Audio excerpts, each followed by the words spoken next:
ನಮಸ್ತೆ ಮಿತ್ರರೇ. ಇವತ್ತೊಂದು ಬಹಳ ಖುಷಿಯ ವಿಚಾರ. 10,000 ಸಬ್ಸ್ಕ್ರೈಬರ್ಸ್ ನನಗೆ ಆಗಿದೆ. ನಿಮ್ಮೆಲ್ಲರಿಗೂ ಹೃತ್ಪೂರ್ವಕ ಧನ್ಯವಾದವನ್ನು ಮೊದಲಿಗೆ ಅರ್ಪಿಸುತ್ತಾ, ಇವತ್ತು ಒಂದು ಸಣ್ಣ ಕೋಟ್, ಅಂದರೆ ಒಬ್ಬರು ಗುರುಗಳು ಹೇಳಿದಂತೆ, ತನುವಿನ ತೂಕ ಹೆಚ್ಚಾದರೆ, ಅಂದರೆ ದೇಹದ ತೂಕ ಹೆಚ್ಚಾದರೆ ನಾವು ವ್ಯಾಯಾಮ ಮಾಡಬೇಕಂತೆ. ಮನದ ತೂಕ ಅಂದರೆ ಮನಸ್ಸಿನಲ್ಲಿ ಏನಾದರೂ ಕೆಟ್ಟ ಹೆಚ್ಚಿನ ಭಾವನೆಗಳು ಬಂದರೆ, ಮನದ ತೂಕ ಹೆಚ್ಚಾದರೆ ನಾವು ಧ್ಯಾನ ಮಾಡಬೇಕಂತೆ. ಅದೇ ಧನ ಸಂಪತ್ತಿನ ತೂಕ ಹೆಚ್ಚಾದರೆ ನಾವು ದಾನ ಮಾಡಬೇಕಂತೆ. ಬಹಳ ಚೆನ್ನಾಗಿದೆ ಅಲ್ವೇ? ಇವತ್ತು ನನ್ನ ಅಡಿಗೆ ಮನೆಯಲ್ಲಿ ನಾನು ಡ್ರೈ ಫಿಶ್ ಬಲ್ಯಾರ್ನಿಂದ, ಅಂದರೆ ಅದಕ್ಕೆ ತಾಟೆಸ ಅಂತ ಕರಿತೇವೆ, ಬಹಳ ರುಚಿಕರವಾದ 1 ವಾರಗಳ ಕಾಲ ಹೊರಗಡೆಯೇ ಹೇಗೆ ಪ್ರಿಸರ್ವ್ ಮಾಡಿ ಇಡುವಂತಹ ಒಂದು ರುಚಿಕರವಾದ ಚಟ್ನಿಯನ್ನು ಮಾಡಿದ್ದೇನೆ. ನನ್ನ ಚಾನಲಲ್ಲಿ ನೀವು ಬಗೆ ಬಗೆಯ ಡ್ರೈ ಫಿಶ್ನ ಚಟ್ನಿಯನ್ನು ನೋಡಿರುವಿರಿ ಹಾಗೂ ಸಪೋರ್ಟ್ ಸಹ ಮಾಡಿದ್ದೀರಿ. ಇವತ್ತು ನಾನು ಈ ರುಚಿಕರವಾದ ತಾಟೆ ಮೀನಿನ, ಅಂದರೆ ಡ್ರೈ ಫಿಶ್ ತಾಟೆ, ಅದಕ್ಕೆ ಬಲ್ಯಾರ್ ಅಂತ ಕರಿತೇವೆ, ಅದರ ಒಂದು ಚಟ್ನಿಯನ್ನು ಮಾಡಿದ್ದೇನೆ. ಯಾರೆಲ್ಲ ನನ್ನ ಚಾನಲನ್ನು ನೋಡ್ತಿದ್ದೀರಿ, ಯಾರೆಲ್ಲ ಇನ್ನೂ ಸಬ್ಸ್ಕ್ರೈಬ್ ಮಾಡಿಲ್ಲ, ದಯವಿಟ್ಟು ಸಬ್ಸ್ಕ್ರೈಬ್ ಮಾಡಿ ಸಪೋರ್ಟ್ ಮಾಡಿ ಅಂತ ಹೇಳುತ್ತಾ, ಬನ್ನಿ ಈ ಒಂದು ರುಚಿಕರವಾದ ಚಟ್ನಿಯನ್ನು ಹೇಗೆ ಮಾಡುವುದು ಎಂದು ನೋಡೋಣ. ಮಿತ್ರರೇ, ಇವತ್ತು ನಾವು ಬಲ್ಯಾರ್ನಿಂದ, ನೋಡಿ ಬಲ್ಯಾರ್ ಹೇಳಿದರೆ ಇದು ತಾಟೆ ಮೀನು ಅಂತ ಹೇಳ್ತೇವೆ, ಇದರ ಚಟ್ನಿ ಬಹಳ ರುಚಿಕರ. ನಾವಂತೂ ಕರಾವಳಿಗರು ಹೆಚ್ಚಾಗಿ ಈ ಮಳೆಗಾಲದ ಟೈಮ್ನಲ್ಲಿ ಮೀನು ಸಿಕ್ಕದಾಗ, ಅಂದರೆ ಮೀನಿನ ಅಭಾವ ಇರುವಾಗ ಇದನ್ನು ನಾವು ಹೆಚ್ಚು ಮಾಡ್ತೇವೆ. ಇದನ್ನು ಮೀನುಗಾರರು ಒಣಗಿಸಿಟ್ಟು ಬಹಳ ಚೆನ್ನಾಗಿ ಒಣಗಿಸಿರ್ತಾರೆ. ಇದನ್ನು ನೋಡಿ ಹೇಗೆ ಡ್ರೈ ಆಗಿ ಉಂಟು ನೋಡಿ. ಇದರದ್ದೀಗ ಚಟ್ನಿ ಮಾಡೋಣ. ಬಹಳ ರುಚಿಕರವಾಗಿರ್ತದೆ. ಅದಕ್ಕೆ ನಾನು ನೋಡಿ 1.5 ಬೌಲ್ನಷ್ಟು ತೆಂಗಿನ ತುರಿಯನ್ನು ತೆಗೆದುಕೊಂಡಿದ್ದೇನೆ, ಫ್ರೆಶ್ ತೆಂಗಿನ ತುರಿ. 7 ರಿಂದ 8 ನಾನು ಬ್ಯಾಡಿಗೆ ಮೆಣಸು ತೆಗೆದುಕೊಂಡಿದ್ದೇನೆ. ಇದರೊಟ್ಟಿಗೆ ನೀವು ಸ್ವಲ್ಪ ಹೆಚ್ಚು ಖಾರ ತಿನ್ನುವವರು ಇನ್ನೊಂದು 2 ಊರಿನ ಮೆಣಸು ಸಹ ಹಾಕ್ಕೊಳ್ಬೋದು. ನಾನು ಸ್ವಲ್ಪ ಖಾರ ಕಡಿಮೆ ಆದ್ದರಿಂದ ಸಣ್ಣ ತುಂಡು ಶುಂಠಿ ತೆಗೆದುಕೊಂಡಿದ್ದೇನೆ. ಇಲ್ಲಿ ಹುಳಿ ಉಂಟು, ಹುಳಿ ಒಂದು ಸಣ್ಣ ಅಡಿಕೆ ಅಂತ ಹೇಳಿದರೆ ಅಡಿಕೆ ಸುಲಿದ ಅಡಿಕೆಯ ಗಾತ್ರದ್ದು, ಮತ್ತು 2 ನೀರುಳ್ಳಿಯನ್ನು ಚಾಪ್ ಮಾಡಿಟ್ಟುಕೊಂಡಿದ್ದೇನೆ. 4-5 ಪಾಡ್ಗಳಷ್ಟು ಬೆಳ್ಳುಳ್ಳಿ. ಇದು ಸ್ವಲ್ಪ ಗ್ಯಾಸ್ಟ್ರಿಕ್ ಅಂಶವನ್ನು ಹೊಂದಿರುವಂಥದ್ದು, ಅದರಿಂದಾಗಿ ನಾನು ಶುಂಠಿ ಮತ್ತು ಬೆಳ್ಳುಳ್ಳಿಯನ್ನು ಸ್ವಲ್ಪ ಹೆಚ್ಚು 4-5 ಹಾಕ್ತಾ ಇದ್ದೇನೆ. ಇದು ಬೆಳ್ಳುಳ್ಳಿ ಮತ್ತು ಸ್ವಲ್ಪ ಶುಂಠಿ ನಾನು ಆಲ್ರೆಡಿ ಹೇಳಿದೆ. ಸ್ವಲ್ಪ ಎಣ್ಣೆ ಬೇಕು, ಬಹಳ ಬೇಗ ಮಾಡುವಂತಹದ್ದು. ಈಗ ಇದನ್ನು ಮೊದಲಿಗೆ, ಇದರಲ್ಲಿ ತುಂಬ ಉಪ್ಪಿರ್ತದೆ, ಇದನ್ನೇನು ಮಾಡಬೇಕು ಹೇಳಿದರೆ, ಹೀಗೆ ಕಟ್ ಮಾಡಿಕೊಂಡು ಒಂದು ಪೀಸಲ್ಲಿ ಕಟ್ ಮಾಡಿ, ಇದರ ಪೀಸನ್ನು ನೀವು ಎಷ್ಟು ಮಂದಿ ಇದ್ದೀರಿ ಅದರ ಪ್ರಕಾರ. ಈಗ ನಾವು 2 ಮಂದಿ ಆದರೆ ಇದರದ್ದು 1 ಪೀಸ್ ಸಾಕಾಗ್ತದೆ, ಇಷ್ಟು ಪೀಸ್ ಸಾಕಾಗ್ತದೆ. ತುಂಬ ಮಂದಿ 4-5-6 ಮಂದಿ ಇದ್ದರೆ ಅಥವಾ 10 ಮಂದಿ ಇದ್ದರೆ ಇದು ಇಡೀ ಬೇಯಿಸಬೇಕಾಗ್ತದೆ. ಈಗ ನಾನು ಅರ್ಧದಲ್ಲಿ ಮಾಡ್ತಾ ಇದ್ದೇನೆ. ನೋಡಿ, ಹೀಗೆ ಕಟ್ ಮಾಡಿ ಇದನ್ನು ಬಿಸಿ ನೀರಿನಲ್ಲಿ ಹಾಕ್ಕೊಳ್ಬೇಕು ನಾವು. ಉಳಿದದನ್ನು ನಾವು ಬೇರೆ ಈ ಅಲಸಂಡೆ ಬೀಜ ಉಂಟಲ್ಲ ಅದರಲ್ಲಿ ಆಗ್ತದೆ, ಅದಕ್ಕೆ ಹಾಕಿ ಸಹ ಮಾಡಿಕೊಳ್ಬೋದು. ಅದು ಸಹ ಅದರ ಪದಾರ್ಥವನ್ನು ಒಂದ್ಸತಿ ನಾನು ಮಾಡ್ತೇನೆ, ಅಲಸಂಡೆ ಬೀಜ ಹಾಕಿದ್ದೇನೆ. ನೋಡಿ, ನಮಗೆ ಈಗ ಇಷ್ಟು ಸಾಕು. ಇದಕ್ಕೀಗ ಬಿಸಿಯಾದ ನೀರನ್ನು ಹಾಕೊಂಡು ನಾವೊಂದು 10 ರಿಂದ 15 ನಿಮಿಷಗಳ ಕಾಲ, ನೋಡಿ ನಾನು ಆಲ್ರೆಡಿ ಬಿಸಿ ಮಾಡಿಟ್ಕೊಂಡಿದ್ದೇನೆ, ಇದು ಮುಳುಗುವಷ್ಟು ಇನ್ನೂ ಸ್ವಲ್ಪ ಹಾಕ್ಕೊಳ್ಬೇಕು. ಬೇಕಿದ್ರೆ ನಿಮ್ಮ ಹತ್ರ ಬಿಸಿ ನೀರು ಇರದಿದ್ದರೆ ಇದನ್ನು ನೀವು ಸ್ವಲ್ಪ ಹೊತ್ತು ಇದರಲ್ಲಿ ಹಾಕಿಟ್ಟು ಬಿಸಿ ಮಾಡಿದರೆ ಸಹ ಆಗ್ತದೆ. ಇದನ್ನೊಂದು 10 ರಿಂದ 15 ನಿಮಿಷಗಳ ಕಾಲ ಹೀಗೆ, ಅಥವಾ ಅರ್ಧ ಗಂಟೆ ಇಟ್ಟರು ಸಹ ತೊಂದರೆ ಇಲ್ಲ.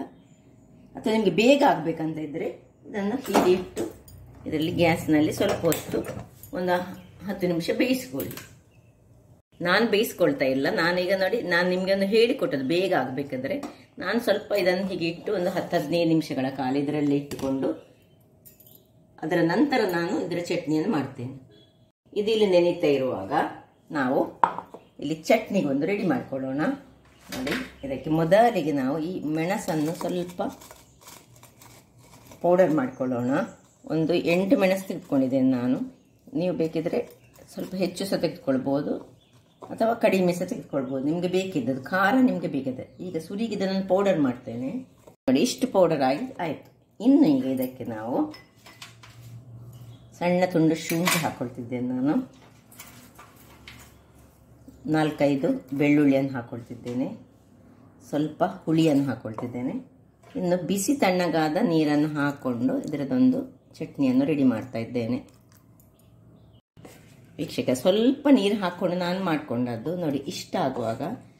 ಇನ್ನು ಈ ತೆಂಗಿನ ತುರಿ ಹಾಕೋ ಮೊದಲು ನಮ್ಮ ಇದರಲ್ಲಿ ತುಂಬ ಉಪ್ಪಿಸ್ತದೆ, ಅದರಿಂದಾಗಿ ನೋಡಿಕೊಂಡು ನಾನು ಸ್ವಲ್ಪ ಉಪ್ಪನ್ನು ಇದಕ್ಕೆ ಹಾಕ್ಕೊಳ್ತಿದ್ದೇನೆ. ಮತ್ತೆ ಬೇಕಿದ್ದರೆ ನಾವು ಉಪ್ಪನ್ನು ಹಾಕ್ಕೊಳ್ಬೋದು. ಈಗ ಅದರೊಟ್ಟಿಗೆ ಈ ತೆಂಗಿನ ತುರಿ ಇದನ್ನು ಸ್ವಲ್ಪ ಒಂದು ರೌಂಡಲ್ಲಿ ನಾವು ಗರ್ರ ತೆಗೆಯುವುದು, ಅಂದರೆ ಕೋಸಿ ಗ್ರೈಂಡ್ ಮಾಡೋದು. ಇಷ್ಟು ಒಂದು ಸರ್ತಿ ಒಂದು ರೌಂಡ್ ತೆಗೆದು ತರ್ತೇನೆ. ವೀಕ್ಷಕರೇ, ಇಲ್ಲಿ ನೋಡಿ ಹೀಗೆ ಆಯಿತು. ಹೀಗೆ ನೋಡಿ ಅದರೊಟ್ಟಿಗೆ ಸ್ವಲ್ಪ ಹೀಗೆ ಬಂತು. ಇದನ್ನೀಗ ಪಕ್ಕಕ್ಕೆ ಇಟ್ಕೊಳ್ಳೋಣ. ಇಲ್ಲಿ ಗ್ಯಾಸನ್ನು ಉರಿಸ್ಕೊಳ್ಳೋಣ. ಅದು ಬಿಸಿ ಆಗ್ತಾ ಇರುವಾಗ ಇಲ್ಲಿ ನೋಡಿ ಇದು 10-15 ನಿಮಿಷ ಆಯಿತು ನೋಡಿ. ಹೀಗೆ ಮೆದುವಾಗಿದೆ, ಈಗ ತಣ್ಣಗೆ ಸಹ ಆಯಿತು. ಇಲ್ಲಿ ಇದನ್ನು ನಾವು ಈಗ ಸಣ್ಣದಾಗಿ ನೋಡಿ ಹೀಗೆ ಕೈಯಲ್ಲೇ ಸಣ್ಣ ತುಂಡುಗಳಾಗಿ ಮಾಡಿಕೊಳ್ಳೋದು. ಹೀಗೆ ಮಾಡ್ಕೊಳ್ಳೋಣ ಒಂದೊಂದೇ ಪೀಸನ್ನು.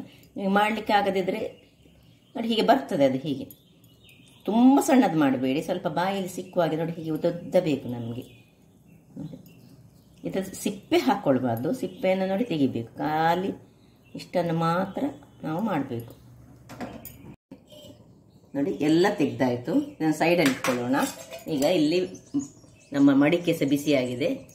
ಸ್ವಲ್ಪ ಎಣ್ಣೆಯನ್ನು ಹಾಕ್ಕೊಳ್ಳೋಣ. ಒಂದು 2-3 ಚಮಚದಷ್ಟು ಎಣ್ಣೆಯನ್ನು, ತೆಂಗಿನ ಎಣ್ಣೆಯನ್ನು ಬಳಸಿದ್ದೇನೆ ನಾನು. ತೆಂಗಿನ ಎಣ್ಣೆ ಹಾಕಿದರೆ ಬಹಳ ಒಳ್ಳೆಯದಾಗ್ತದೆ. ಇದಕ್ಕೀಗ ಎಣ್ಣೆ ಬಿಸಿ ಆಗುವಾಗ 1-2 ನೀರುಳ್ಳಿ ಎಷ್ಟು ಹಾಕ್ತೀರಷ್ಟು ಒಳ್ಳೆ ಆಗ್ತದೆ. ಇದೀಗ ಚೆನ್ನಾಗಿ ಇದರಲ್ಲಿ ನಾವು ಇದನ್ನು ಫ್ರೈ ಮಾಡಿಕೊಳ್ಬೇಕು. ಒಳ್ಳೆ ಫ್ರೈ ಆಗಲಿ, ಅಂದರೆ ಫುಲ್ಲು ಕಂದಲ್ಲ,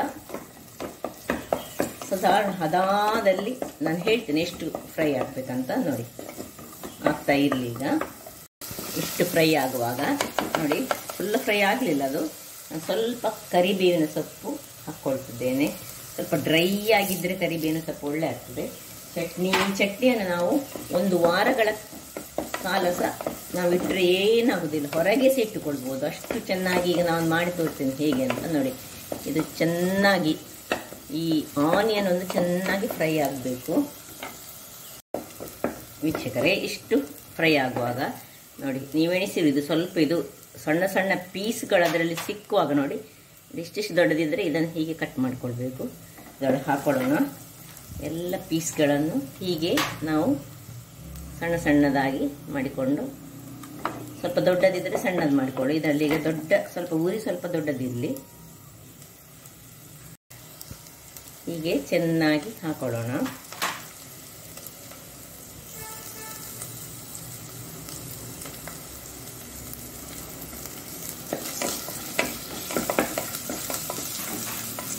ಇದೆಲ್ಲ ಸಣ್ಣ ಪೀಸಸ್ಗಳು ಒಳ್ಳೆ ಚೆನ್ನಾಗಿ ಫ್ರೈ ಆಗಬೇಕು.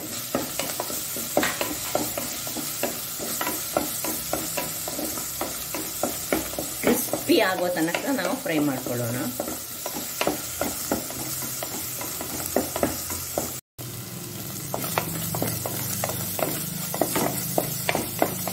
ಉರಿ ಸ್ವಲ್ಪ ದೊಡ್ಡದೇ ಇರಲಿ, ಯಾಕೆಂದರೆ ಒಳ್ಳೆ ಫ್ರೈ ಆಗಬೇಕು.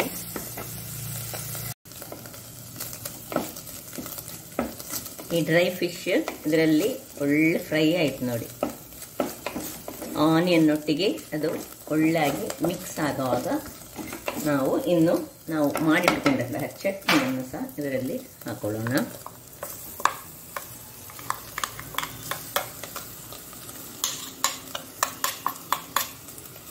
ಇನ್ನು ಪುನಃ ಇದರಲ್ಲಿ ನಾವು ಇದನ್ನು ಸ್ವಲ್ಪ ಒಳ್ಳೆ ತಿರುಗಿಸ್ಕೊಳ್ಬೇಕು.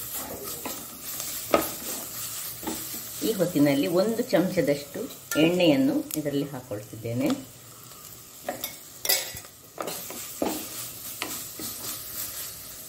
ಚೆನ್ನಾಗಿ ಡ್ರೈ ಆಗಬೇಕು.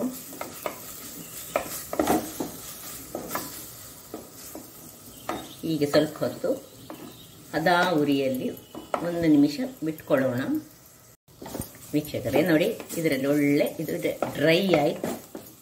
ಇಷ್ಟು ಡ್ರೈ ಆಗುವಾಗ ಇನ್ನು ನೋಡಿ ಹೇಗೆ ಬಂತು ನೋಡಿ, ಹೀಗೆ ಬಂತು.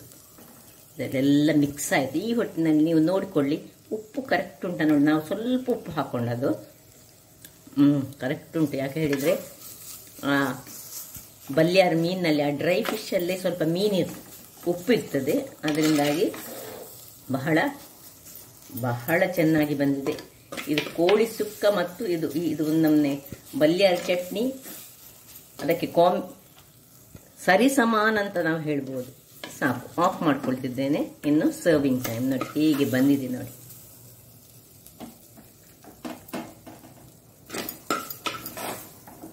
ಸರಿ ಡ್ರೈ ಮಾಡಿಟ್ಕೊಂಡ್ರೆ ನಾವು 1 ವಾರಗಳ ಕಾಲ ಸಹ ಇದನ್ನು ನಾವು ಯೂಸ್ ಮಾಡ್ಕೊಳ್ಬೋದು. ಹೀಗೆ ಡ್ರೈ ಆಗಬೇಕು. ಸಪೋಸ್ ನಿಮ್ಗೆ ಆಗಾಗಲೇ ಮಾಡಿ ತಿಂದರೆ ಅದೆಷ್ಟು ಡ್ರೈ ಮಾಡಬೇಕಂತ ಇಲ್ಲ. ಸ್ವಲ್ಪ ಹಾಕ್ಕೊಂಡ ಕೂಡಲೇ ನೀವು ಇದನ್ನು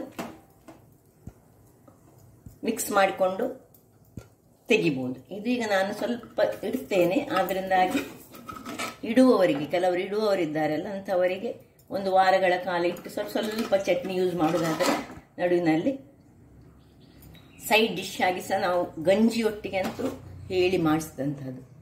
ಹಾಗಾದರೆ ನೋಡಿದ್ರಲ್ಲ ವೀಕ್ಷಕರೇ, ಇದನ್ನು ಒಂದು ಇಷ್ಟಿಷ್ಟು ತಿಂದರೆ ಸಾಕಾಗ್ತದೆ. ಒಂದು ಗಂಜಿಯೊಟ್ಟಿಗೆ ಇಷ್ಟು ತೆಗೆದುಕೊಂಡ್ರೆ ಒಂದು ಬಟಲ್ ಗಂಜಿ ಊಟ ಮಾಡಬಹುದು.